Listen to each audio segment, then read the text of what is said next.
Hello everyone, welcome to our channel. So इससे पहले जो तीन लॉज थे, लॉज ऑफ केमिकल कॉम्बिनेशन में तीन लॉज हम पहले कर चुके हैं। कौन कौन से लॉ हमने किए हैं? सबसे पहले लॉ हमने किया है law of conservation of mass.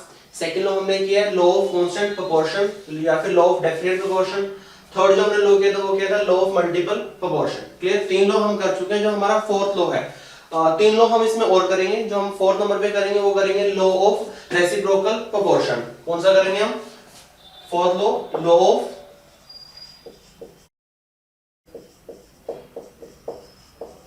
Reciprocal proportion. सबसे ज्यादा इंपॉर्टेंट लॉ है ये, और थोड़ा सा डिफरेंट भी है ये बाकी लॉ से, क्योंकि बाकी जो लॉज हैं वो बिल्कुल सिंपल है। लॉ ऑफ मल्टीपल प्रोपोर्शन और लॉ ऑफ रेसिप्रोकल प्रोपोर्शन ये अलग है और थोड़े से डिफरेंट भी है और इंपॉर्टेंट भी है ये। क्लियर? अब देखो, जो लॉ ऑफ रेसिप्रोकल प्रोपोर्शन है किसने दिया था? Given by Richter. क्लियर? अब देखो, सबसे पहले क्या करेंगे? सबसे पहले हम इसमें डेफिनेशन करेंगे, डेफिनेशन। उसके बाद हम उसके डेफिनेशन के बेस पे क्या करेंगे? एग्जांपल्स करेंगे, और एग्जांपल्स करने के बाद फिर हम एक अच्छा क्वेश्चन क्या करेंगे, उसको डिस्कस भी करेंगे। क्लियर? ओके। अब जो इसकी डेफिनेशन है, डेफिनेशन क्या बोलती है? इसकी डेफिनेशन बोलती है कि according to this law, according to this law, clear? According to this law when two elements, according to this law when two elements separately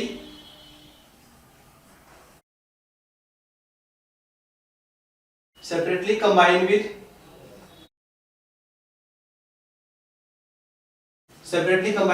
fixed mass of third element, separately combine with fixed mass of third element. हमारे पास दो element है, दो element क्या करेंगे? किसी तीसरे element के साथ क्या करेंगे? वो कंबाइन करेंगे। When two elements separately combine with fixed mass of third element, then the ratio of in which they combine to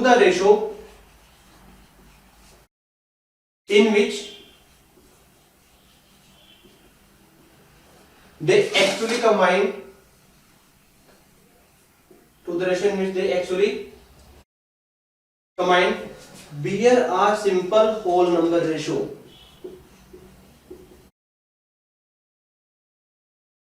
Bear a simple whole number ratio. Clear?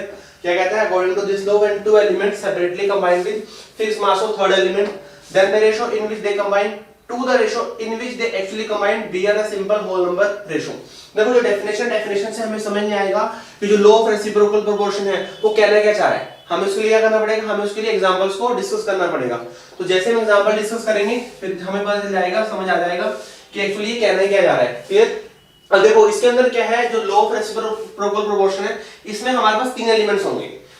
When two elements separately combine with fixed mass of third element, इतना तो हमें पता है कि हम तीन element की बात कर रहे हैं। क्लियर? ओके, चलो हम तीन एलिमेंट ले रहे हैं। तीन एलिमेंट लेट्स से कि हम ले लिए कार्बन, हाइड्रोजन एंड ऑक्सीजन। अब ध्यान ये रखना है, जो तीन एलिमेंट लेंगे, तीन एलिमेंट वो होंगे जो आपस में क्या करते हो? कंपाउंड फॉर्म करते हो। कहीं हमें ऐसे एलिमेंट ले ले जो आपस में कंपाउंड ही फॉर्म ना करते हो, तो वो लॉ ऑफ रेसिप्रोकल प्रोपोर्शन को फॉलो नहीं करेंगे। और जब ये लॉ ऑफ रेसिप्रोकल प्रोपोर्शन आया था तो उस टाइम जो एलिमेंट्स थे वो बहुत कम थे। क्लियर? तो जो लॉ है वो भी कम एलिमेंट इसको शो करते हैं। उस टाइम एलिमेंट क्या थे? कम थे। अब हमने दो एलिमेंट ऐसे ले लिए जो आपस में कंबाइन ही नहीं कर रहे, तो फिर ये लॉ लगेगा ही नहीं वहां पर। क्लियर? ओके, हमने तीन एलिमेंट लिए हैं, कार्बन, हाइड्रोजन और ऑक्सीजन। अब देखो, तीन में से क्या करेंगे? एक हमें थर्ड नंबर पे लेना पड़ेगा। दो हमने ले लिए स्टार्टिंग में। देखो क्या कह रहे हैं यहाँ पे? व्हेन टू एलिमेंट, हमारे ये दो एलिमेंट है, when two element, clear? When two element separately combine with fixed mass of third element, जब ये दो एलिमेंट किसी तीसरे एलिमेंट के साथ क्या करेंगे? कंबाइन करेंगे। जब ये दो एलिमेंट किसी तीसरे एलिमेंट के साथ क्या करेंगे? कंबाइन करेंगे। जब कंबाइन करेंगे तो क्या फॉर्म करेंगे? प्रोडक्ट फॉर्म करेंगे। यहाँ पे बनेगा CH4 और यहाँ पर बनेगा H2। देखो, हमें स्टेबल प्रोडक्ट बनाना है। हमें क्या बनाना है? स्टेबल प्रोडक्ट बनाना है। क्लियर? ओके, अब जैसे हाइड्रोजन और ऑक्सीजन है, फॉर्म तो ये H2O2 भी करते हैं, बट यहाँ पे हम क्या लेंगे, स्टेबल लेंगे। ज्यादा स्टेबल कौन है, H2O ज्यादा स्टेबल है। Clear, okay. दोबारा आते हैं डेफिनेशन पे, when two element separately combine with fixed mass of third element, जब दो एलिमेंट किसी तीसरे एलिमेंट के साथ क्या करेंगे, कंबाइन करेंगे। कर लिया जी कंबाइन, ओके। अब क्या करें, then the ratio in which they combine, then the ratio in which they combine, okay. अब देखो, अब हमें क्या करना है, यहाँ पे जो कार्बन है ना, कार्बन का मास कितना है, कार्बन का मास है 12। हाइड्रोजन का मास कितना है, हाइड्रोजन का मास है एक, हर एक हाइड्रोजन का मास एक, 4 हाइड्रोजन का कितना होगा, 4 होगा। तो यहाँ पे 12:4 रेशो आ गया। यहाँ पे हाइड्रोजन का मास कितना है, एक का एक, 2 का 2, ठीक है। और ऑक्सीजन कितना होगा, 16 होगा। यहाँ पे आ गया, ठीक है, ओके।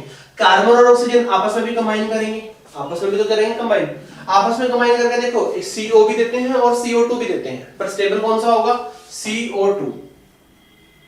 CO2 का रेशो निकाल लो, कार्बन का 12, ऑक्सीजन का कितना आएगा, एक का 16, 2 का 32, ओके। क्लियर, चलो जी, हमने तीनों का सबका रेशो निकाल दिया। आप देखते हैं दोबारा, when two element separately combine with fixed mass of third element, ये तो क्लियर है, when two element separately combine with fixed mass of third element।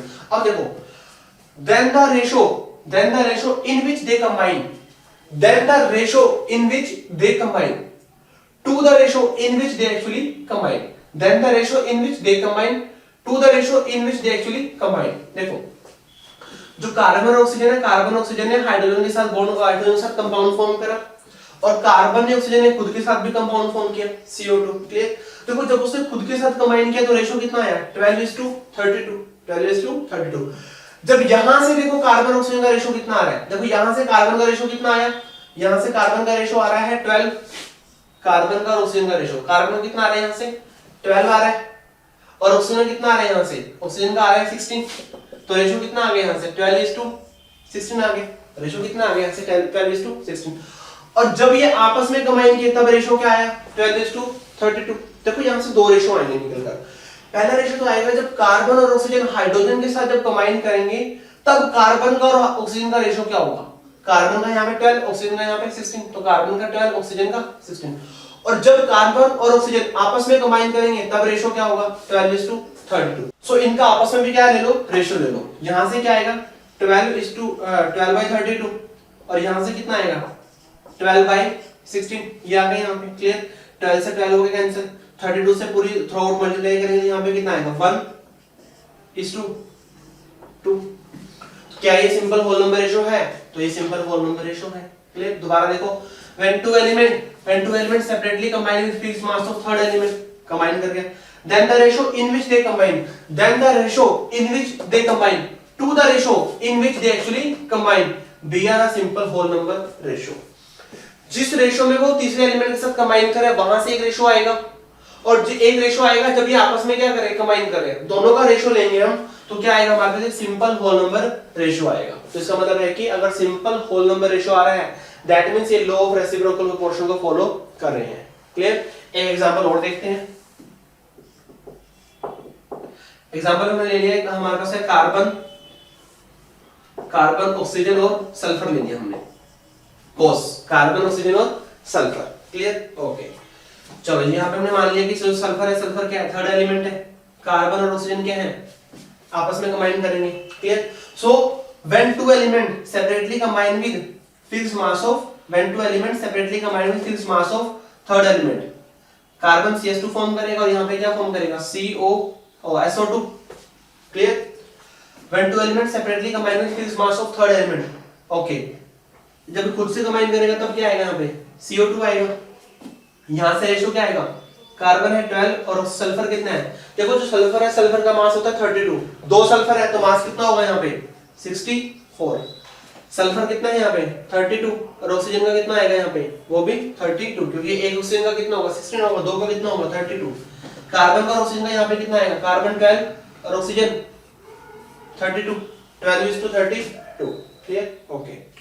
अब देखो, when two elements separately combine with fixed mass of third element, then the ratio in which they combine, तो यहां से carbon का और oxygen का ratio क्या आएगा, देखो कार्बन कितना है यहाँ पे 12 है, ऑक्सीजन कितना है यहाँ पे, ऑक्सीजन है 32, कार्बन कितना है, कार्बन का रेशो कितना है 12, ऑक्सीजन का रेशो कितना है यहाँ पे 32, तो एक रेशो आ गया हमारे पास 12:32, और एक रेशो आया जिनमें ये खुद से क्या किया है इन्होंने कंबाइन किया है, एक रेशो आया जिनमें खुद से क्या किया ये कंबाइन किया है, तो इनका आपस में क्या ले लो रेशो ले लो, सो 12:32, 12:32, सो कितना आ गया अल्टीमेटली 1:1, कितना आ गया ये 1:1, क्लियर।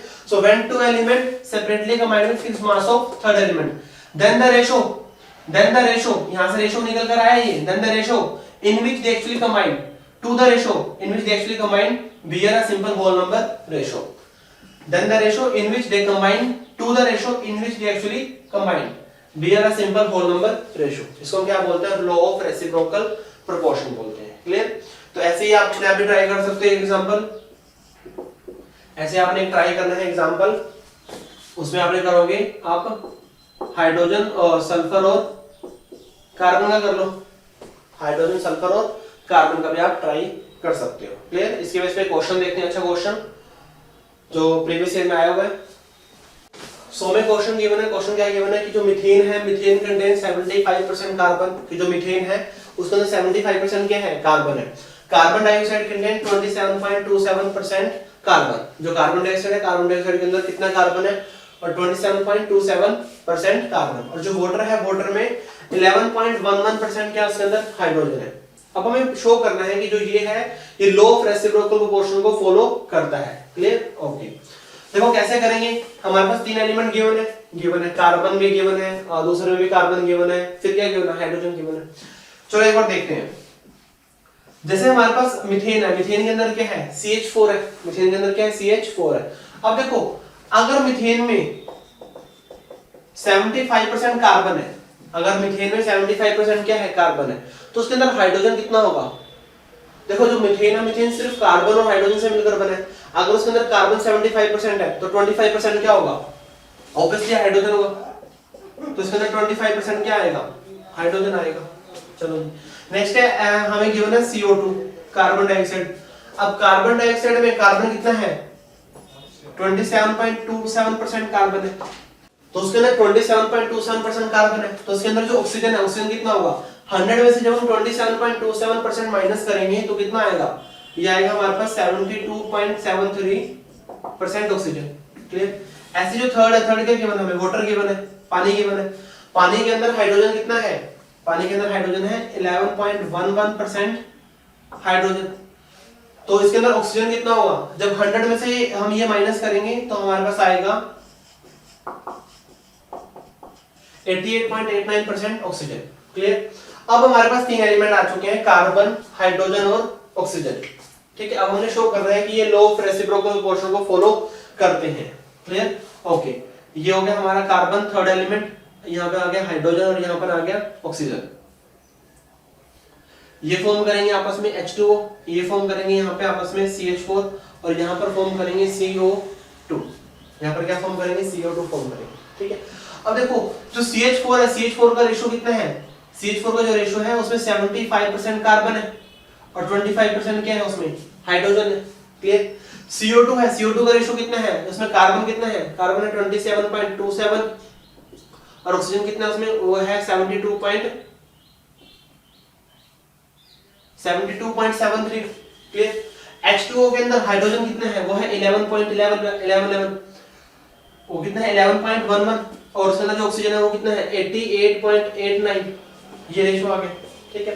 अब देखो क्या ये डिवाइड हो रहा है, जैसे हम इसको 25 से डिवाइड करेंगे तो यहाँ पे कितना आएगा 3:1, यहाँ पे करेंगे तो 11 into 8 क्या हो जाएगा 88, तो बिल्कुल पूरा पूरा जाएगा, तो यहाँ पे कितना आएगा 1:8 आएगा, और यहाँ पर कितना आएगा, देखो अब ये पूरा पूरा तो जाएगा नहीं, बट यहाँ पे अगर हम 9 से डिवाइड करें, 9 से करेंगे तो 9 into 3 कितना आएगा 27, तो यहाँ पे 3 आ गया और यहाँ पे कितना आएगा 8 आएगा, नोट है 72, 9 into 8 कितना होगा 72 होगा, क्लियर। तो 9 पॉइंट समथिंग लेंगे हम यहाँ पे और 9.9 से जब हम करेंगे इसको डिवाइड तो कितना आ जाएगा 3:8 आ जाएगा यहाँ पे, क्लियर। ओके, अब देखो अब हमें कैसे करना है, हम इसको शो कर रहे हैं कि ये लॉ ऑफ रेसिप्रोकल प्रोपोर्शन को फॉलो करता है। देखो when two elements separately combine with fixed mass of third element, तो यहां से एक रेशो निकल कर आएगा हाइड्रोजन का और ऑक्सीजन का। देखो यहां से हाइड्रोजन का और ऑक्सीजन का रेशो क्या निकल के आएगा, हाइड्रोजन कितना है यहाँ पे 1, ऑक्सीजन कितना है यहाँ पे 8 पार्ट, सो रेशो कितना आ गया 1:2। यहाँ पर भी जो H2O का रेशो कितना है 1:8 है, तो दोनों को हम करेंगे 1/8:1/8, तो कितना आ जाएगा 1:1 आ जाएगा। तो क्या है ये होल नंबर है, होल नंबर रेशो क्या कर रहा है ये फॉलो कर रहा है, तो इसका मतलब है कि ये लॉ ऑफ रेसिप्रोकल मोशन को भी ये फॉलो कर रहा है। तो हमने क्या करना है, हमें जो इतना ट्रायंगल फॉर्म करनी है, ट्रायंगल फॉर्म करने के बाद क्या होगा, जो ये दो एलिमेंट है ये खुद से भी कंबाइन करके एक रेशो क्रिएट करेंगे और ये इन एलिमेंट से थर्ड एलिमेंट से कंबाइन करके भी एक रेशो क्रिएट करेंगे। जो ये रेशो क्रिएट करेंगे उनका भी आपस में क्या करना है, हमें रेशो लेना है। रेशो लेने के बाद फिर क्या आएगा, अगर वो सिंपल होल नंबर आ रहा है तो दैट मींस वो लॉ ऑफ रेसिप्रोकल मोशन को फॉलो कर रहे हैं। क्लियर? अगर सिंपल होल नंबर रेशो नहीं आता तो इसका मतलब है कि वो लॉ ऑफ रेसिप्रोकल मोशन को फॉलो नहीं कर रहे। बहुत ही इंपॉर्टेंट लॉ है, शायद एनसीईआरटी के अंदर ये गिवन नहीं है बट इसके ऊपर डेफिनेटली क्वेश्चंस आते हैं, क्वेश्चंस एग्जाम के अंदर आते हैं, नीट जेईई के अंदर क्वेश्चंस आते हैं इसके ऊपर, और थोड़ा सा टिपिकल क्वेश्चन इसके ऊपर बन जाता है। क्यों? क्योंकि जो हमें ट्रायंगल हमें जब फॉर्म कर रहे हैं और जब हम रेशो कैलकुलेट करते हैं तो यहाँ पे हमें थोड़ी गलती हो जाती है। एक्चुअली में गलती तो है तो बिल्कुल सिंपल ही, बट इसको थोड़ी समझने में कई बार हमें गलती हो जाती है बिल्कुल सिंपल। हमें क्या करना है, जो दो एलिमेंट तीसरे से कंबाइन करेंगे, तीसरे से कंबाइन करने के बाद एक रेशो यहां से क्रिएट होगा, जैसे यहाँ पे ये होगा, एक रेशो होगा जब ये आपस में कंबाइन करेंगे तो दो रेशो आएंगे हमारे पास, तो उनका भी हमें क्या करना है, रेशो लेना है। अगर वो रेशो लेने के बाद होल नंबर आ रहा है दैट मींस वो लॉ ऑफ रेसिप्रोकल मोशन को फॉलो कर रहे हैं। लॉ ऑफ केमिकल कॉम्बिनेशन जो हमारा नेक्स्ट लॉ है वो है गे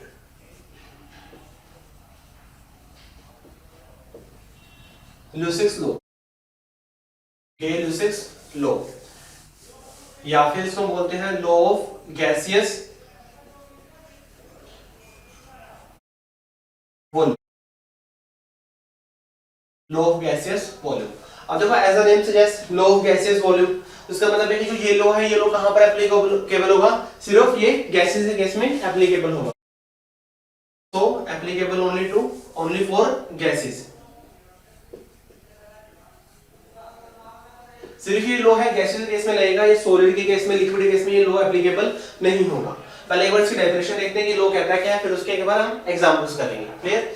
okay, according to this law, definition क्या है इसकी, अकॉर्डिंग to this law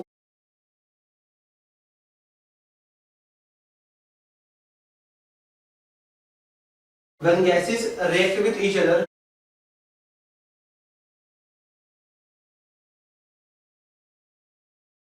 according to this law when gases react with each other and form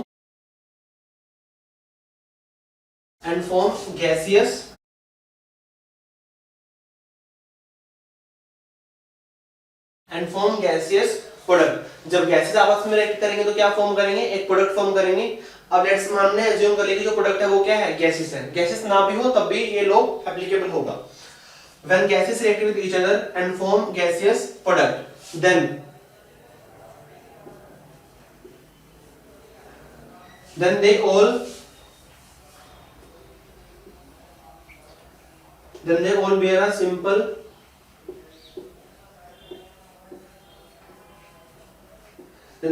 a simple whole number ratio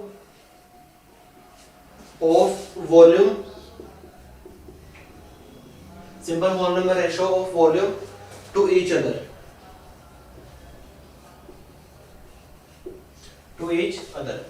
according to this law when gases react with each other, जब आप आपस में gases react करेंगी और gases product form करेंगी then they all bear a simple whole number ratio of volume to one another, then they bear a simple whole number ratio of volume to one another। clear? according to this law when gases react with each other and form gaseous product then they bear a simple whole number ratio of volume to each other to one another। Clear? देखो definition हमें समझ नहीं आएगा, उसके बाद हम क्या करेंगे, एग्जांपल्स करेंगे। एग्जांपल करने के बाद हमें क्लियर हो जाएगा कि जो लॉ है गैलियस लॉ एक्चुअल में ये कहना क्या जा रहा है। देखो पहली बात तो ये गैसेस केस में लगेगा, तो हमने गैस ले लिया कि लेट्स से कि हम फॉर्मेशन ऑफ अमोनिया कर रहे हैं। हम बताते हैं कि जो अमोनिया है, अमोनिया कैसे फॉर्म होता है, अमोनिया कैसे फॉर्म होता है, H2 से और N2 से। क्या फॉर्म होगा, NH3। देखो सबसे पहले क्या करना है, जो भी हम ये गैलियस लॉ लगाएंगे उससे पहले हमें जो हमारी इक्वेशन है, इक्वेशन को हमें बैलेंस करना है। इक्वेशन क्या करना है, बैलेंस करना है। सो बैलेंस करने के लिए क्या होगा, यहाँ पे आएगा 2 और यहाँ पर कितना आ जाएगा 3 आ जाएगा। अब देखो हमें पता है कि जो NH3 अमोनिया वो भी क्या है, गैस है। नाइट्रोजन ये भी क्या है, गैस है। और हाइड्रोजन ये भी क्या है, गैस है। नॉर्मल कंडीशन में बात कर रहे हैं हम, तीनों ही क्या है, गैसेज है। Clear, okay. अब देखो यहाँ पे कितने मोल है, रिएक्शन हमारी बैलेंस है। यहाँ पे कितने 6 हाइड्रोजन, यहाँ पे भी 6 हाइड्रोजन, 2 नाइट्रोजन, यहाँ पे भी कितने हैं 2 नाइट्रोजन है। क्लियर। यहाँ पे जो इसका स्टोइकियोमेट्रिक कोएफिशिएंट है, इसको हम क्या बोलते हैं, स्टोइकियोमेट्रिक कोएफिशिएंट। स्टोइकियोमेट्रिक कोएफिशिएंट, जो इसका स्टोइकियोमेट्रिक कोएफिशिएंट है वो कितना है 3 है। इसका स्टोइकियोमेट्रिक कोएफिशिएंट कितना है 1 है। इसका स्टोइकियोमेट्रिक कोएफिशिएंट कितना है 2 है। क्लियर। अब देखो, अब इस लो पे आते हैं दोबारा से। When gases react with each other, when gases react with each other and form gaseous product, when gases react with each other and form gaseous product, then they all bear a simple whole number ratio of volume to each other. अब क्या करेंगे, ये तीनों की तीनों ना, जो इनका वॉल्यूम का रेशो है, वॉल्यूम का रेशो क्या करेंगे, होल नंबर रेशो ये बियर करेंगे। देखो जब भी आपस में गैसेस रिएक्ट करेंगे और प्रोडक्ट फॉर्म करेंगे तो उस केस में क्या होगा, अब इसका जो मोल है स्टोइकियोमेट्रिक कोएफिशिएंट वो कितना है 3 है। इसका स्टोइकियोमेट्रिक कोएफिशिएंट कितना है 1 और इसका कितना है 2 है। तो इसका मतलब है कि अगर मैं 3 ml ले रहा हूं तो मेरे को ये कितना लेना पड़ेगा, कम से कम 1 ml लेना पड़ेगा। अगर ये मैं 3 ml ले रहा हूं तो इसके लिए कितना लेना पड़ेगा, मेरे को 1 ml लेना पड़ेगा। उसके बाद क्या होगा, ये 2 ml फॉर्म होगा। क्या होगा, ये 2 ml फॉर्म होगा। तो वॉल्यूम का रेशो वही रहेगा जो उसके स्टोइकियोमेट्रिक कोएफिशिएंट का रेशो है। वॉल्यूम का रेशो वही रहेगा जो उसके स्टोइकियोमेट्रिक कोएफिशिएंट का रेशो है। अगर मैं 3 लीटर लेता हूं, 3 लीटर, तो मेरे को ये 1 लीटर लेना पड़ेगा। तो ये कितने लीटर फॉर्म होगा, 2 लीटर फॉर्म होगा। तो किस फॉर्म में रेट कर रहे हैं, ये रेट कर रहे हैं इसके स्टोइकियोमेट्रिक कोएफिशिएंट के रेशो में। और जो प्रोडक्ट फॉर्म हो रहा है, प्रोडक्ट भी कैसे फॉर्म हो रहा है, जो उसके स्टोइकियोमेट्रिक कोएफिशिएंट का रेशो है। क्लियर। तो रेशो क्या है, यहां से रेशो निकल के आया H2N2 और NH3 का रेशो क्या निकल के आया, हाइड्रोजन यहाँ पे 3, नाइट्रोजन 1 और क्या है ये 2। तो रेशो क्या निकल के आया 3:1:2। तो जो हम इसकी वॉल्यूम लेंगे, वॉल्यूम का रेशो क्या होगा, ये होगा। अब अगर हम 3 लीटर ले रहे हैं तो ये हमें 1 लीटर लेना पड़ेगा। ये कितने लीटर बनेगा, 2 लीटर बनेगा। क्लियर। अगर हम ये 300 ml लेते हैं तो हमें ये कितना लेना पड़ेगा 100 ml। ये कितना फॉर्म होगा 200 ml फॉर्म होगा। अगर हम ये 300 ml ले रहे हैं तो ये कितना ml लेना पड़ेगा हमें 100 ml। ये कितना फॉर्म होगा, ये फॉर्म होगा 200 ml। कहने का मतलब है कि जो आपस में इनका जो वॉल्यूम होगा ना, वॉल्यूम क्या होगा, जो वॉल्यूम का रेशो होगा, वॉल्यूम का रेशो क्या होगा, वही रेशो होगा जो इसके स्टोइकियोमेट्रिक कोएफिशिएंट का रेशो होगा। क्लियर। वॉल्यूम का वही रेशो होगा जो इसके स्टोइकियोमेट्रिक कोएफिशिएंट का रेशो होगा। बस ध्यान ये रखना है कि जो ये वॉल्यूम मेजर कर रहे हो, सारी की सारी क्या होनी चाहिए, एक कंडीशन पे होनी चाहिए। मतलब वहां पे टेम्परेचर की और प्रेशर की कंडीशन क्या होनी चाहिए, सेम होनी चाहिए। जो टेम्परेचर प्रेशर की कंडीशन यहाँ पे है वही टेम्परेचर प्रेशर की कंडीशन ये यहाँ पे होगी, और वही टेम्परेचर प्रेशर की कंडीशन क्या होगी, यहाँ पर भी होगी। Clear, okay. एग्जांपल और देखते हैं हम। लेट्स से कि हमें HCl फॉर्म करना है। हमें क्या फॉर्म करना है, HCl फॉर्म करना है। अब HCl कैसे फॉर्म होगा, H2 से गैसेस में, Cl2 से, ये भी क्या होगा गैसेस में होगा। और जो HCl फॉर्म होगा, अब देखो जो HCl है, HCl क्या होता है, कई बच्चे बोलते हैं कि जो HCl है HCl लिक्विड फॉर्म में होता है। ये लिक्विड फॉर्म में नहीं होता है, ये गैस होती है। HCl क्या होता है, गैस होती है। जो ये गैस होता है ना, वाटर सोल्यूबल गैस होती है। जैसे लैब में जाते हैं तो लैब में क्या होता है, लैब में जो HCl का सॉल्यूशन होता है, HCl और dilute HCl, concentrated HCl, actual में वो क्या होता है कि जो हमारे पास HCl होता है, HCl गैस होती है, उसको ना हम वाटर में से पास कराते हैं। उसको क्या करते हैं, वाटर में से पास कराते हैं। वाटर में से पास करने के बाद क्या होगा, जो उसके HCl के जो मॉलिक्यूल्स हैं वो वाटर में आ जाएंगे। जब HCl के मॉलिक्यूल्स वाटर में आ जाएंगे तो क्या हो जाएगा, वो हमारा HCl बन गया। वो हमारे पास क्या हो गया, HCl बन गया। अब उसमें अगर हम मैक्सिमम अमाउंट में से HCl पास करा देंगे तो जो हमारा HCl बनेगा वो क्या बनेगा, कंसंट्रेटेड HCl बनेगा। अगर हम उसमें HCl कम अमाउंट में पास कराएंगे तो कैसा बनेगा, डाइल्यूट HCl बनेगा। बट इन केस जो हमारा HCl है, HCl क्या होता है, वो एक गैस है। वो क्या है, एक गैस है। Clear, okay. तो हमें क्या करना है, जब भी हम गेल-ल्यूसियस लॉ के क्वेश्चन सोल्व करेंगे, सबसे पहले हमें उसकी जो इक्वेशन है, इक्वेशन को क्या करना है, उसको बैलेंस करना है। देखो यहाँ पे 2 हाइड्रोजन, यहाँ पर 1 हाइड्रोजन, तो हमें यहाँ से 2 से मल्टीप्लाई करना पड़ेगा। यहाँ पे 2 Cl, यहाँ पे भी कितना हो गया, 2 हो गया। तो अब इक्वेशन क्या होगी हमारी, बैलेंस हो गई है। रेशो कितना आया यहाँ पे 1 वॉल्यूम, यहाँ पर भी 1 वॉल्यूम, और यहाँ पर कितना वॉल्यूम आया, 2 वॉल्यूम आ गया। यहाँ पे 1 वॉल्यूम, 1 वॉल्यूम, यहाँ पे कितना आया, 2 वॉल्यूम आ गया। इसका मतलब क्या है कि जो हमारा H2 Cl2 और HCl का जो रेशो आया वो कितना है 1:1:2। इसका रेशो कितना आ गया 1:1:2। मतलब जब भी आपस में रिएक्ट करेंगे H2 और Cl2 किस रेशो में रिएक्ट करेंगे 1:1 रेशो में रिएक्ट करेंगे। और जो हमारा HCl बनेगा वो भी किस रेशो में बनेगा 2 रेशो में बनेगा। जैसे अगर हम यहाँ पे 10 ml H2 ले रहे हैं तो हमें Cl2 भी कितना लेना पड़ेगा 10 ml लेना पड़ेगा। उसके 2 गुना HCl बनेगा तो कितना बनेगा 20 ml बनेगा। कितना बनेगा ये 20 ml बनेगा। अब अगर ये हम 1 लीटर ले रहे हैं तो Cl2 भी कितना लेना पड़ेगा 1 लीटर। HCl कितना बनेगा 2 लीटर बनेगा। तो मतलब जो इनका रेशो है ना रेशो क्या रहेगा वही रेशो रहेगा जो जिस रेशो में ये रिएक्ट कर रहे हैं 1:1:2। तो रेशो क्या रहेगा यही रेशो रहेगा। और लेट्स से कि अगर हम ये 100 ml ले रहे हैं तो ये भी कितना लेना पड़ेगा हमें 100 ml। और ये कितना बनेगा 200 ml बनेगा। तो वही रेशो रहेगा जिस रेशो में ये इनका जो स्टोइकोमेट्रिक कोएफिशिएंट का रेशो है जिस रेशो में ये आपस में रिएक्ट कर रहे हैं। क्लियर। सो उसी के अकॉर्डिंग यहाँ पे हमें इसको सॉल्व करना है। क्लियर। अब देखो लेट्स से कि अगर यहाँ पे HCl की लेना चलो जो गैसेस है यहाँ पे अगर कोई ऐसा सब्सटेंस होता जो यहाँ पे गैस ना होके लिक्विड होता या फिर क्या होता वो सॉलिड होता तब क्या होता तब इसके ऊपर ये लॉ एप्लीकेबल नहीं होता। इसकी हम बात नहीं करते सिर्फ इन दोनों पे लॉ एप्लीकेबल होता फिर ये। तो जो रिएक्शन के अंदर हमारे गैसीय सब्सटेंस है उन्हीं के ऊपर क्या होगा गेलियस लॉ वैलिड होगा उसी के ऊपर ये फॉलो होगा। अगर उसके अंदर कोई लिक्विड है या फिर उसके अंदर क्या है कोई सॉलिड है तो उसके ऊपर ये गेलियस लॉ नहीं लगेगा उसके ऊपर ये एप्लीकेबल नहीं होगा। तो सिर्फ ये गैसेस के लिए है। क्लियर। इसके बाद इसमें क्वेश्चन करते हैं। क्वेश्चन है हमारा इफ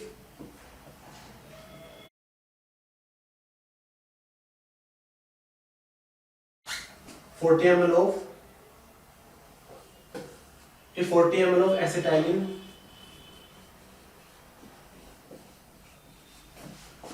show complete combustion, जो 40 ml हमारे पास एसिटाइलिन है उसका क्या हुआ कंप्लीट कंबशन हो गया। अब हमें क्या करना है देन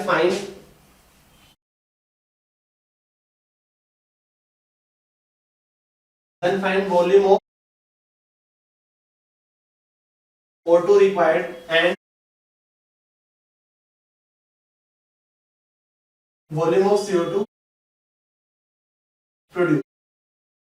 हमें क्या करना है 40 ml के लिए जितना भी O2 चाहिए हमें वो फाइंड करना है और दूसरा जो CO2 बनेगा वहां से CO2 कितना बनेगा वो भी हमें फाइंड आउट करना है। अब देखो हमें पता है कि जो एसिटाइलिन है एसिटाइलिन का पहली बात तो फॉर्मूला क्या है एसिटाइलिन का C2H2।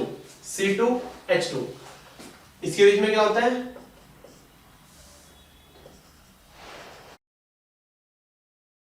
ट्रिपल बॉन्ड होता है CH triple bond CH। Clear. अब देखो जो एसिटाइलिन है हमने क्या किया जो हमारे पास एसिटाइलिन है एसिटाइलिन का क्या कर दिया हमने कंबशन कर दिया। अब हमें पता है कि कंबशन क्या होता है कि जो भी हमें अगर हमें किसी का कंबशन करना है तो किसकी प्रेजेंस में होता है वो ऑक्सीजन की प्रेजेंस में होता है। तो कंबशन करके क्या मिलता है हमें कार्बन डाइऑक्साइड और वाटर।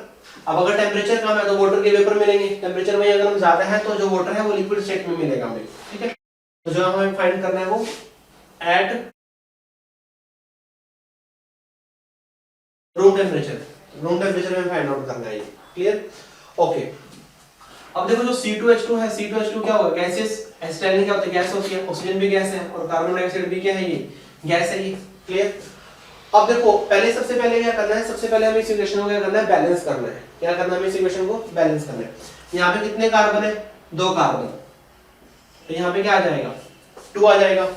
यहाँ पे भी 2 कार्बन तो वहाँ पे कितने आ गए 2 कार्बन आ गए।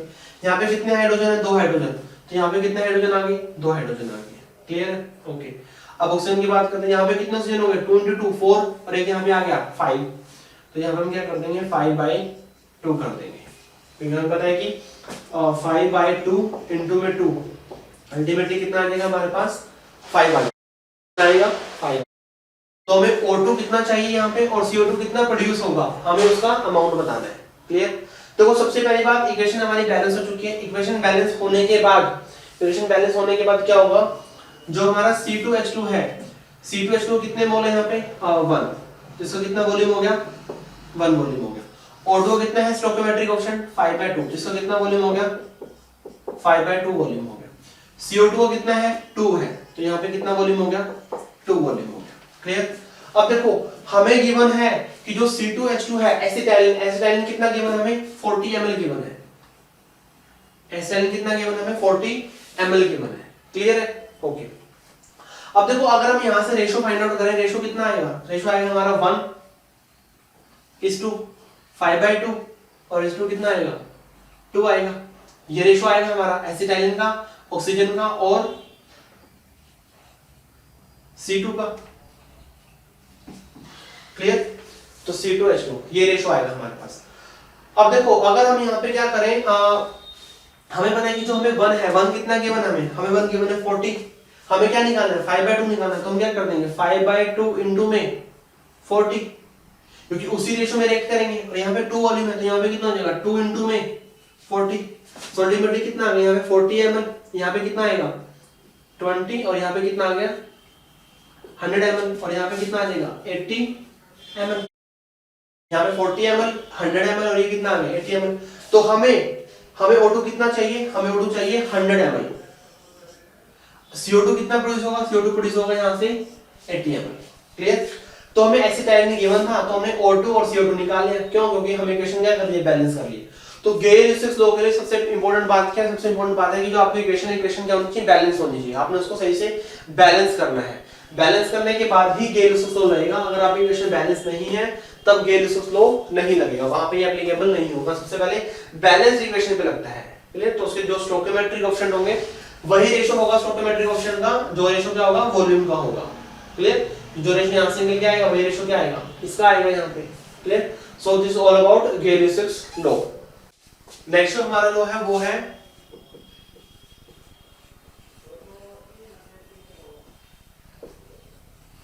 एवोगैड्रोस लॉ, या फिर हम इसको बोलते हैं Avogadro's hypothesis.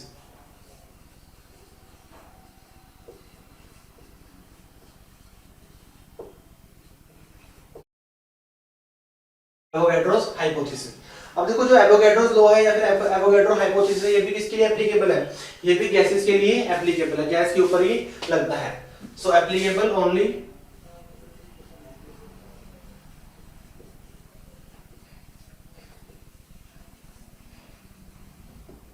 Applicable only for gases. अब देखो जो एवोगैड्रो लॉ है पहले इसकी डेफिनेशन पढ़ते हैं और फिर बाद में इसके एग्जांपल्स करेंगे, वहां से हमें क्लियर हो जाएगा। सबसे पहले एवोगैड्रो लॉ बोलता है क्या, एवोगैड्रो लॉ बोलता है according to this law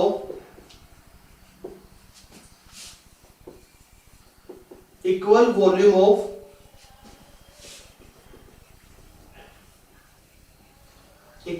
of all gases contain equal number of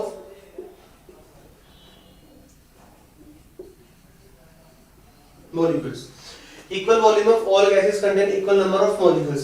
देखो अगर हमारे पास जो गैस है, गैस का वॉल्यूम इक्वल है, लेट्स से कि हमने 5 लीटर गैस ली है, तो 5 लीटर हम कोई मर्जी गैस ले ले, हाइड्रोजन ले ले, हीलियम ले ले, नाइट्रोजन ले ले, ऑक्सीजन ले ले, मीथेन ले ले, कोई मर्जी गैस ले ले, क्लोरीन ले ले हम, तो 5 लीटर हम कोई मर्जी गैस ले, उसके अंदर जो मॉलिक्यूल्स होंगे, मॉलिक्यूल्स क्या होंगे, सब में सेम होंगे। ऐसा कौन बोलता है, एवोगैड्रोस लॉ बोलता है।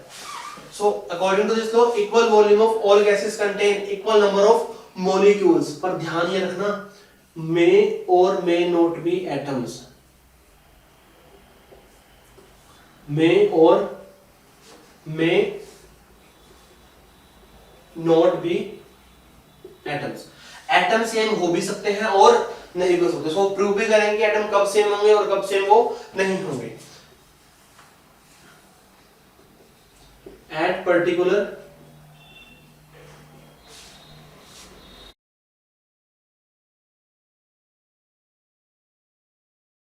condition of temperature and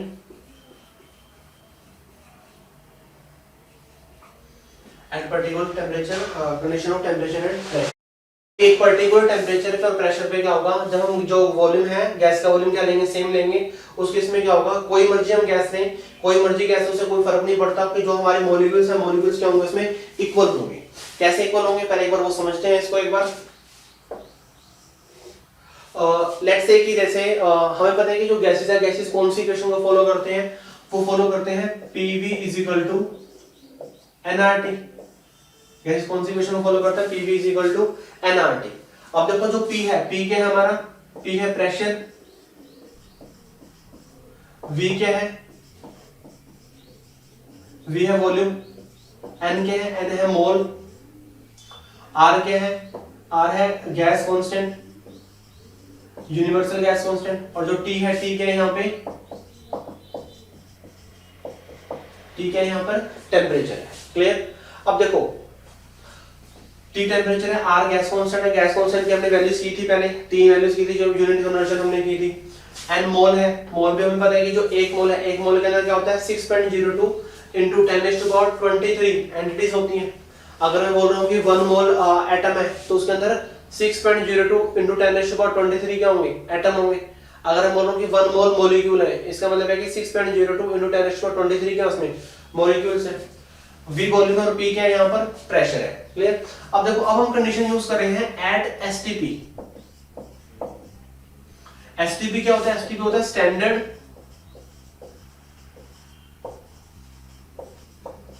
temperature and pressure. देखो वैसे तो जो हमारा एवोगैड्रोस हाइपोथेसिस है वो जब हम करेंगे मोल कांसेप्ट में, जब हम मोल के बारे में बातें करेंगे तो वहां पे हम जब मोल को और वॉल्यूम से रिलेट कराते हैं तो हम वहां पे पढ़ते हैं, बट आपको यहाँ पर भी समझ आ जाएगा, वहां पर भी हम डिस्कस करेंगे इसको, वहां पर भी हम डिटेल में करेंगे। तो अभी के लिए मैं आपको बता रहा हूँ कि एवोगैड्रोस को होता क्या है। जब हम वॉल्यूम सेम लेंगे, वॉल्यूम सेम लेने पे क्या होगा, जो उसके अंदर जो मॉलिक्यूल्स होंगे, मॉलिक्यूल्स भी क्या होंगे, सेम होंगे। अब देखो STP है स्टैंडर्ड टेम्परेचर प्रेशर, तो यहाँ पर जो टेम्परेचर होता है हमारा 273, टेम्परेचर कितना होता है 273, और जो प्रेशर होता है 1 एटमॉस्फेयर, प्रेशर कितना होता है 1 एटमॉस्फेयर होता है। तो टेम्परेचर हम पुट करेंगे इसमें 273 और प्रेशर पुट करेंगे 1 एटमॉस्फेयर। क्लियर। और जो R है, R की वैल्यू क्या पुट करेंगे, R की वैल्यू हम पुट करेंगे 0.0821 लीटर एटमॉस्फेरिक पर केल्विन पर मोल। क्लियर। क्योंकि यहाँ पे जो प्रेशर है वो एटमॉस्फेयर में है और जो वॉल्यूम हमें चाहिए वो लीटर में चाहिए, तो इसलिए हम R की वैल्यू ये पुट करेंगे। क्लियर। और N नंबर ऑफ मोल है तो हमने N को 1 मोल पुट कर दिया।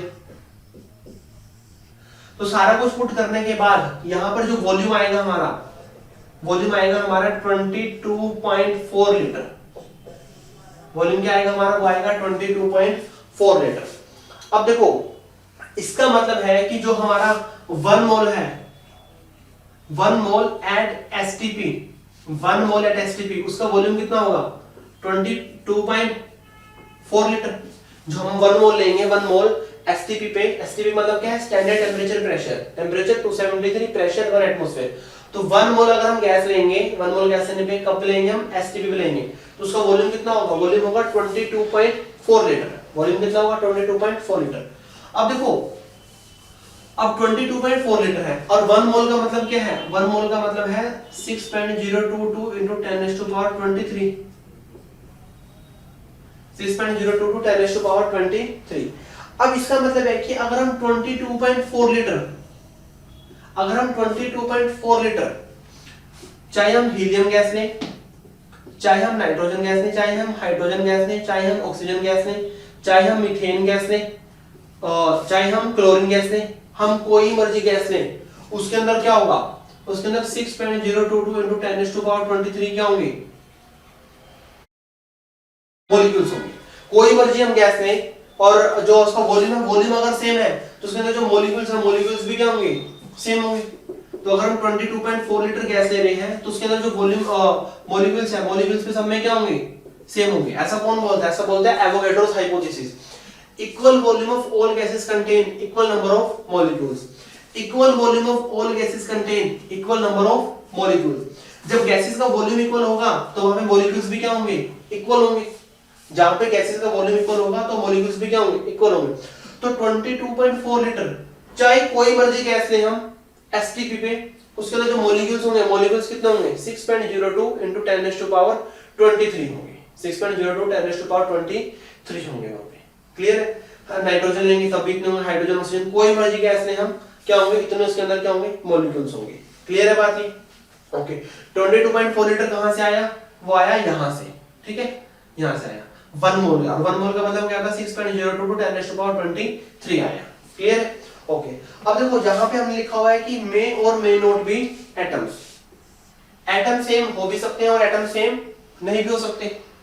एटम सेम भी हो सकते हैं और एटम सेम नहीं भी हो सकते। देखो, जब हमें मॉलिक्यूल पता है और हम मॉलिक्यूल से क्या निकालते हैं, एटम निकालते हैं। जैसे कि मैं बोलूं कि हमारे पास ऑक्सीजन है, ऑक्सीजन का हमारे पास एक मॉलिक्यूल है, ऑक्सीजन का क्या है, एक मॉलिक्यूल है। अब अगर मैं आपसे पूछूं कि इसके अंदर एटम्स कितने हैं, ऑक्सीजन का एक मॉलिक्यूल है, एक मॉलिक्यूल के अंदर कितने ऑक्सीजन है, 2, तो उसके अंदर जो एटम्स हैं, एटम्स कितने होंगे, 2 एटम्स होंगे। तो एटम्स कितने होंगे, 2 होंगे। वही अगर मीथेन गैस है, मीथेन गैस का अगर एक मॉलिक्यूल है, मीथेन गैस का क्या है, एक मॉलिक्यूल है, तो उसमें जो एटम्स होंगे, एटम्स कितने होंगे, 5 होंगे। एक कार्बन और 4 क्या होंगे, हाइड्रोजन होंगे। ठीक है, अब अगर हमें मॉलिक्यूल से एटम्स पे जाना है तो चेक कर लो कि एक मॉलिक्यूल में कितने एटम है, सिंपल। तो जहां पर एक टर्म आती है उस टर्म को हम बोलते हैं एटॉमिसिटी, उसको बोलते हैं हम एटॉमिसिटी। अब देखो एटॉमिसिटी क्या होता है, एटॉमिसिटी होता है number of atoms, number of atoms in a molecule, number of atoms in a molecule called atomicity। एक मॉलिक्यूल के अंदर कितने एटम्स हैं, दैट इज कॉल्ड एटॉमिसिटी। वही जैसे अगर हम बात करें H2 की, H2 की एटॉमिसिटी कितनी है, 2, क्योंकि इसके अंदर कितने एटम है, 2 है।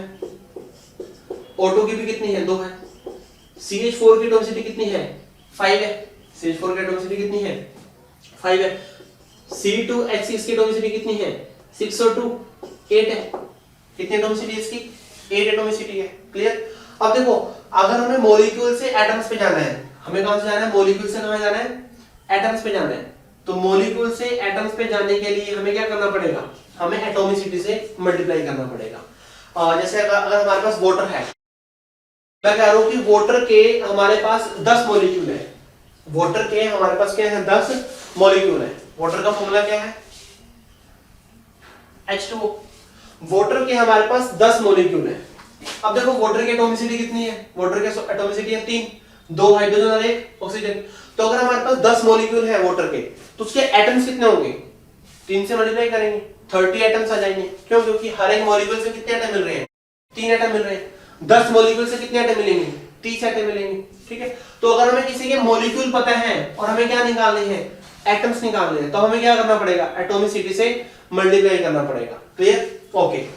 अब देखो हीलियम की, हीलियम तो क्या है, नोबल गैस है, और नोबल गैस किसी से कंबाइन नहीं करती, तो उसकी एटॉमिसिटी कितनी है, 1 है। तो जितने मॉलिक्यूल उतने ही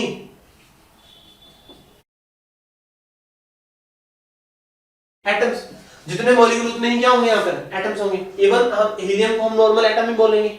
ठीक है, नाइट्रोजन, नाइट्रोजन की एटॉमिसिटी है 2, तो जितने मॉलिक्यूल उसके 2 गुना क्या हो जाएंगे, एटम्स हो जाएंगे। सो 2 into 23 एटम्स। हीलियम इसमें भी क्या होगा, 2 into दिस आ जाएगा। ऑक्सीजन इसमें भी क्या होगा, 2 into, उसके बाद CH4, आप देखो CH4 की एटॉमिसिटी है 5, तो यहां पे क्या होगा, 5 into दिस, और Cl2 की क्या है, 2 है, तो ये क्या आ जाएगा। तो अगर हमें मॉलिक्यूल से एटम्स पे जाना है तो हमें क्या करना पड़ेगा, उसको एटॉमिसिटी से मल्टीप्लाई करना पड़ेगा। एटॉमिसिटी क्या होता है, the number of atoms present in a molecule is called its atomicity. अब देखो हीलियम के केस में जितने मॉलिक्यूल उतने ही एटम्स। क्लियर। नाइट्रोजन के केस में क्या होगा, 2 into जितने मॉलिक्यूल उसके 2 गुना क्या हो गए, एटम्स हो गए। हाइड्रोजन के केस में जितने मॉलिक्यूल उसके भी 2 गुना क्या हो गए, एटम्स हो गए। ऑक्सीजन के केस में भी क्या हो गया, ट्वाइस हो गया। CH4 के केस में क्या हो गया, 5 टाइम्स हो गया। जितने मॉलिक्यूल उसके 5 टाइम्स क्या होंगे, एटम्स होंगे। और Cl2 के क्या हो गए, ट्वाइस हो गए। अब देखो हमने वॉल्यूम तो क्या लिया सबका सेम, मॉलिक्यूल भी क्या है सबके सेम थे, बट एटम सबके सेम नहीं है। किसी के सेम है बिल्कुल है। नाइट्रोजन के सेम है, हाइड्रोजन के सेम है, ऑक्सीजन भी क्या है सेम है, Cl2 के भी सेम है आपस में। तो जिनकी एटॉमिसिटी सेम होगी तो उसके अंदर एटम्स भी क्या होंगे, सेम होंगे। बट जिनकी एटॉमिसिटी डिफरेंट है तो उनकी और जिसके अंदर एटम्स है वो भी क्या होंगे, डिफरेंट होंगे। क्लियर। तो equal volume of all gases contain equal number of molecules may और may not be atoms. Atom same हो भी सकते हैं, कब होंगे, जब एटॉमिसिटी क्या होगी, सेम होगी। अगर एटॉमिसिटी डिफरेंट है तब एटम भी क्या होंगे, उसमें डिफरेंट होंगे। जैसे हमारा CH4 और क्लोरीन है, इसकी एटॉमिसिटी 5 है, इसकी एटॉमिसिटी कितनी है 2 है, तो इसके अंदर डिफरेंट एटम्स हैं, इसके अंदर डिफरेंट नंबर ऑफ एटम्स हैं, बट इनके मॉलिक्यूल क्या थे आपस में, सेम थे। क्लियर? तो जो एवोगाड्रोस लॉ है गैसेस के ऊपर है, equal volume of all gases contain equal number of molecules. जब हम गैसेस का वॉल्यूम इक्वल लेंगे तो उसके अंदर मॉलिक्यूल्स भी क्या होंगे, इक्वल होंगे। कितना मर्जी वॉल्यूम लें, 5 लीटर ले लिया हमने, उसके अंदर जो मॉलिक्यूल्स हैं, मॉलिक्यूल्स सारे गैसेस के अंदर क्या होंगे, सेम होंगे। टाइप ऑफ गैस के ऊपर डिपेंड नहीं करता, एटम्स सेम हो भी सकते हैं और नहीं भी हो सकते। Clear? So this all about laws of chemical combination.